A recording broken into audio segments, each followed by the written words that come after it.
Short story short, I love Dungeons and Dragons, and I especially love the artwork featured in the books made by Wizards of the Coast. And my wish is to be just as professionally at the same level as the art featured in those illustrations. And the best way to do something is really just to do it.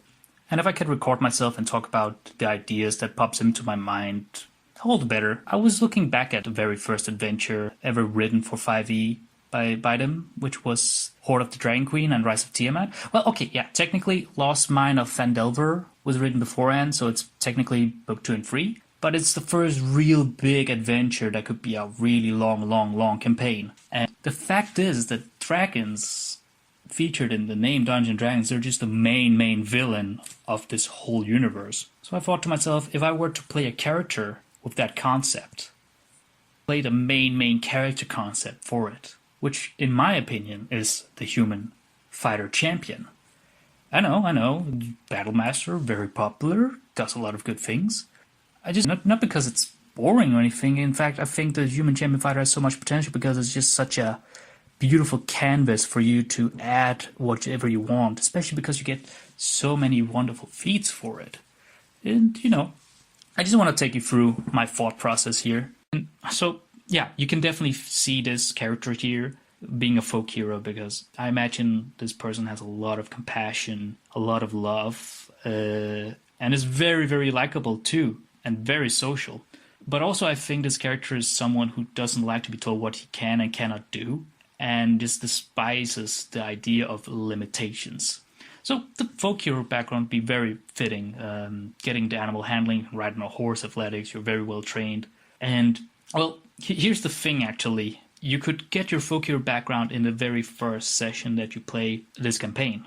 Because I don't want to spoil anything about Rise of Tiamat and Hoard of the Dragon Queen, but just the very first chapter, like just the opening, is just the most memorable start of any campaign I have ever encountered, really.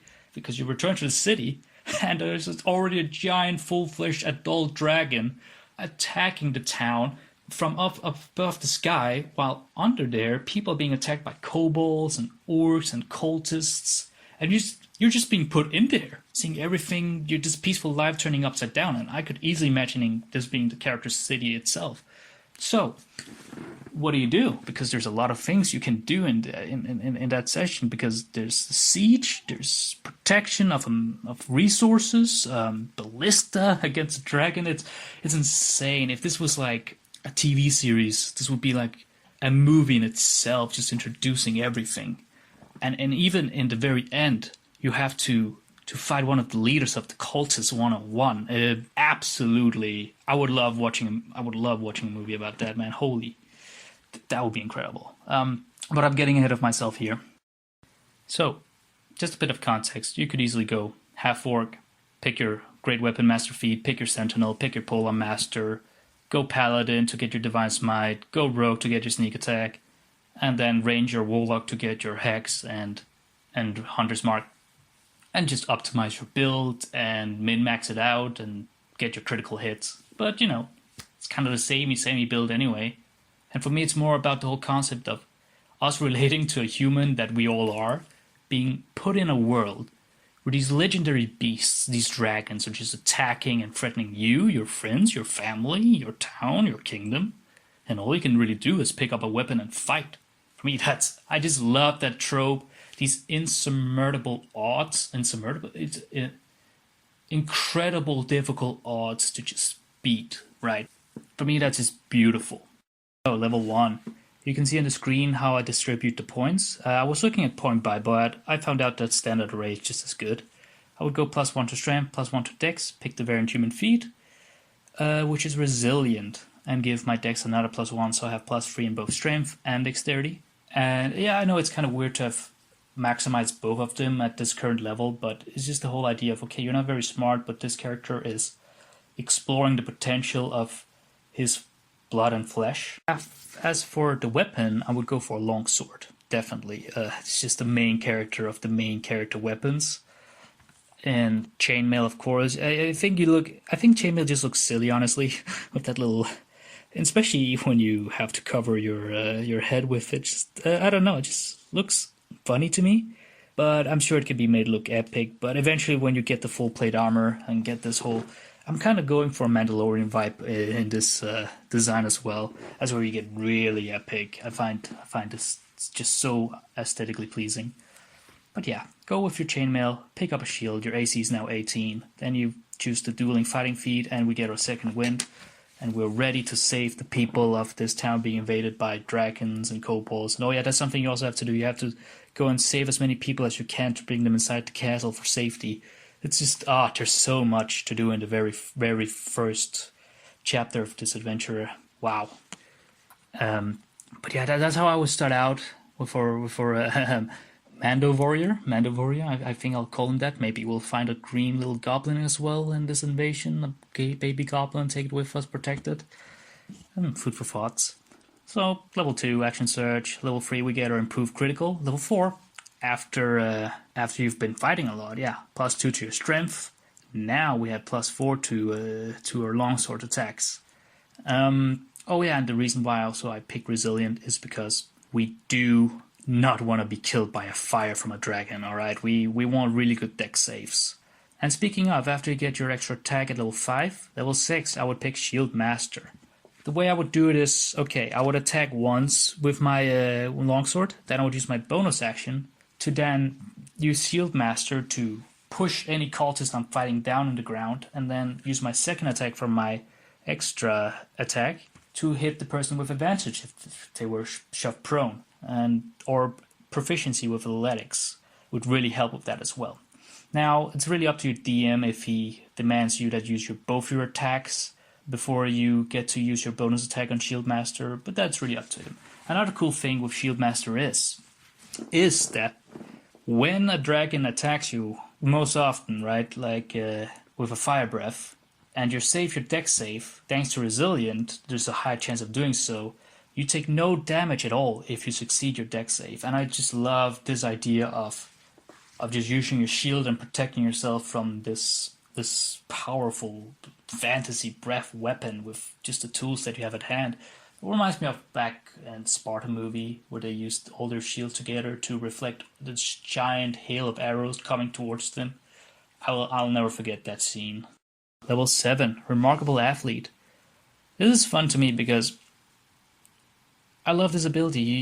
You get to add +2 to your initiative rolls as well, because dex and strength and con, like all your checks that you don't have proficiency with already, you can add half your proficiency bonus rounded up, and an initiative roll is actually a dex check, so you get that extra. So you might even be the first one to attack this dragon first head on before anybody else gets to do so, and you can even jump longer. I know it's not going to be much use, but I just like this idea of this giant dragon attacking, and you find a cliff that you run towards, and you jump off that cliff right on the back of that dragon and slice and dice. No fear at all. Maybe you should even give your character a lance, really, when you're riding on a horse.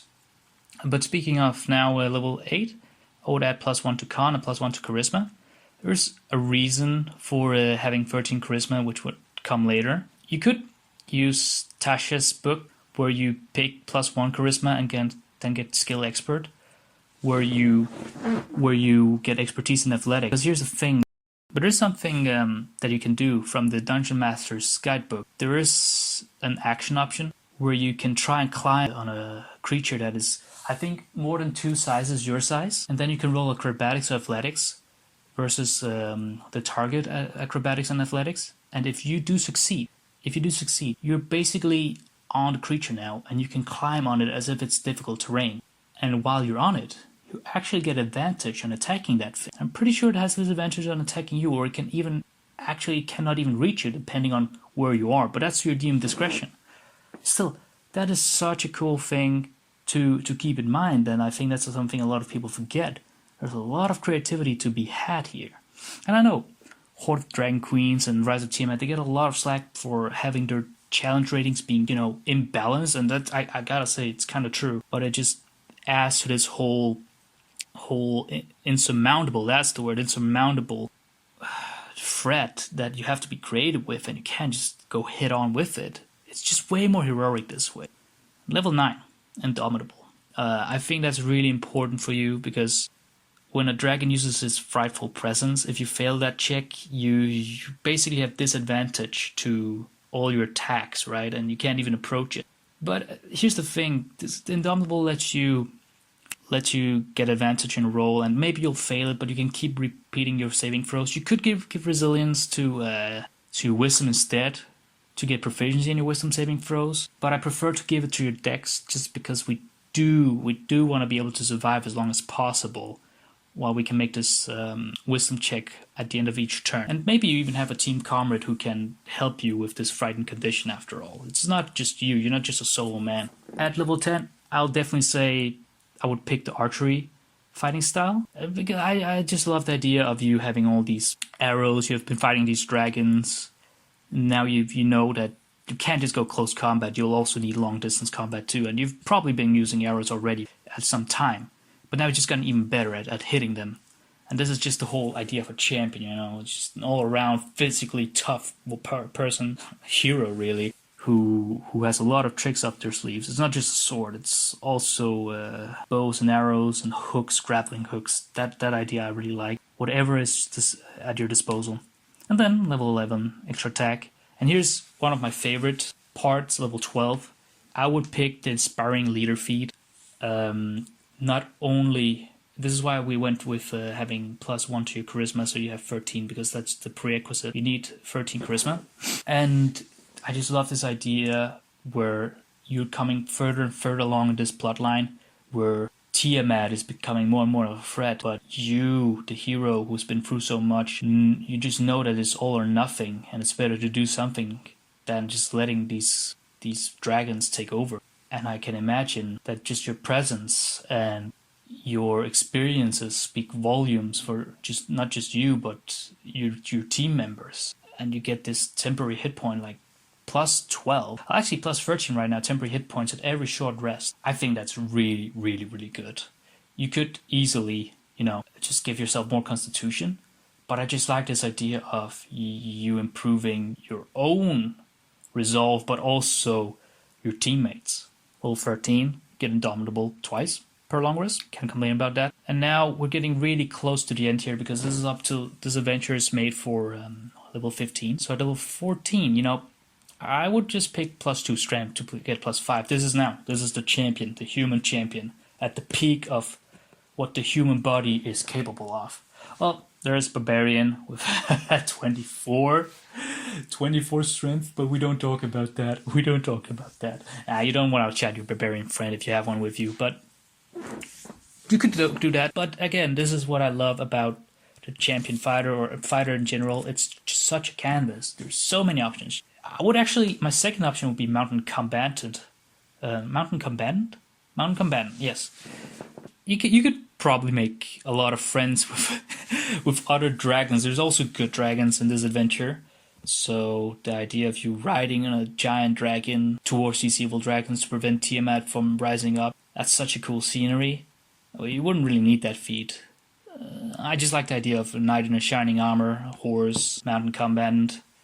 But yeah, if you're in a dragon fighting a dragon and that dragon then attacks your dragon, you can deflect the attack on you. If you really want to be that self-sacrificial, that heroic, it could totally work. Or you could pick the sentinel feat and your dragon gets attacked, well, you attack back.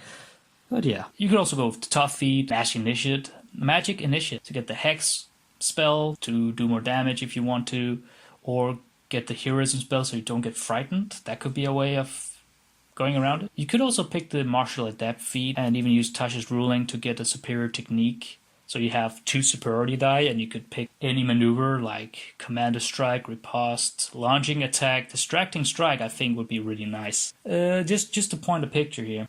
The champion fighter is plain, but there's so much to work with. It's just your own sandbox that you get to fill with whatever you want. I don't know if that's a good metaphor, but it works for me.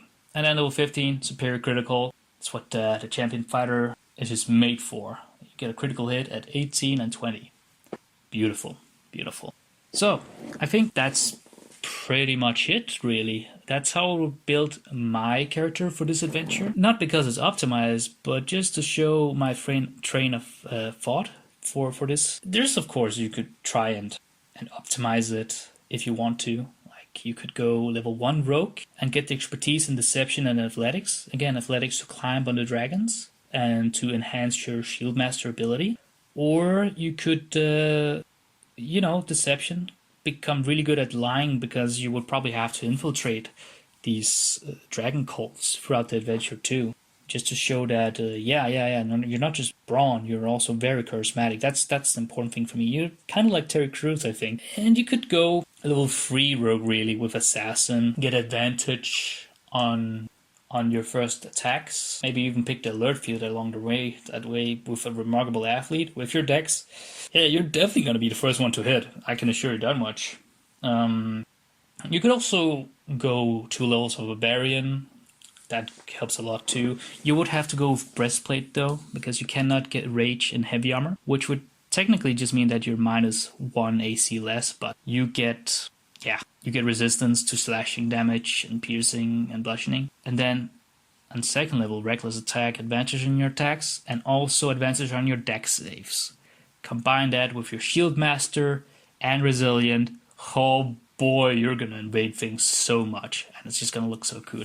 I actually had an art piece here, I'll show it here, where you have the champion fighter protecting himself with his shield from the dragon. It was the original picture I wanted to work on, but I just felt like it didn't show enough. So I went with the fighter somehow grappling hooking himself on the back of a dragon, ready to slice and dice, duke it out, take his shield ready to repel the blast, attack the wings, make it fall, anything just to protect.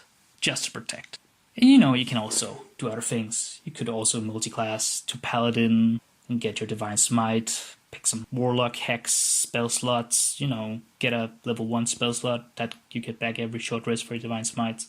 And you can even pick up a Heroism spell to not be afraid with the Paladin as well. You could, of course... Oh yeah, the thing also, you could go and get Paladin and get Protection Fighting Style. Use your shield to protect your Nakamas. Nice. And Ranger, get your Hunter's Mark, and maybe Defense Fighting Style to buff off your AC. There's a lot you can do, but I prefer just to go pure, plain Champion Fighter, because I just feel that it gives this whole purity, this childlike innocence of pure fighting spirit. You have your buddy, your steel, and your friends you made along the way, and your resolve to save the world against these evil dragons. And tales will be told, and statues will be raised. But all that will not matter, because you just know that good prevailed and evil lost. If you defeated Tiamat, of course. Yeah, how was it? It was a lot of fun. I'm not really happy with the picture here, but this is really just to show what my skill level is at right now, and I'll see how I'm gonna improve moving forward. I think the next story is Princess of the Apocalypse. I will try to make art for that as well. We'll see. This might be a long project of many videos, or this might just be a few videos, and then I'll just leave it at that. But I'll try it. I'll definitely try to make this into something. Yeah. Like, rate, and subscribe, I think. Or comment. Yeah, comment. Actually, yeah, please comment. And how would you make a character for Rise of Tiamat? How would you make your ultimate Dragon Slayer? Would you go like full rogue, barbarian, unhittable? that would totally work too. But again, I just love pure dragon versus the knight in shining armor. Wonderful, simple fantasy trope, but just so effective. Oh yeah, and just one more thing. There's a lot of legendary weapons, and a lot of these legendary swords would enhance your damage output, like 2d6 or something like that. So, being a champion with all that extra damage and you crit, oh boy, let me tell you, you definitely want to be a champion when you get those crits, which you'll get more often because you're a champion, so there you go. I do like the idea of this champion fighter getting a weapon at some point, his legendary weapon before the big final, but then he becomes too reliant on it when these cultists attack him and he loses the sword. But then, well, if I were to write this book, he would not need this weapon anymore because of all the friends he's made, all the alliances he's forged, and all the experience he's gained. And he won't need the weapon anymore. And it's just one big final battle against Tiamat and the cultists. Yeah. If I were to write a book, that's how I would do it. Very classy. but I'm a sucker for that. Alright guys, thank you for watching.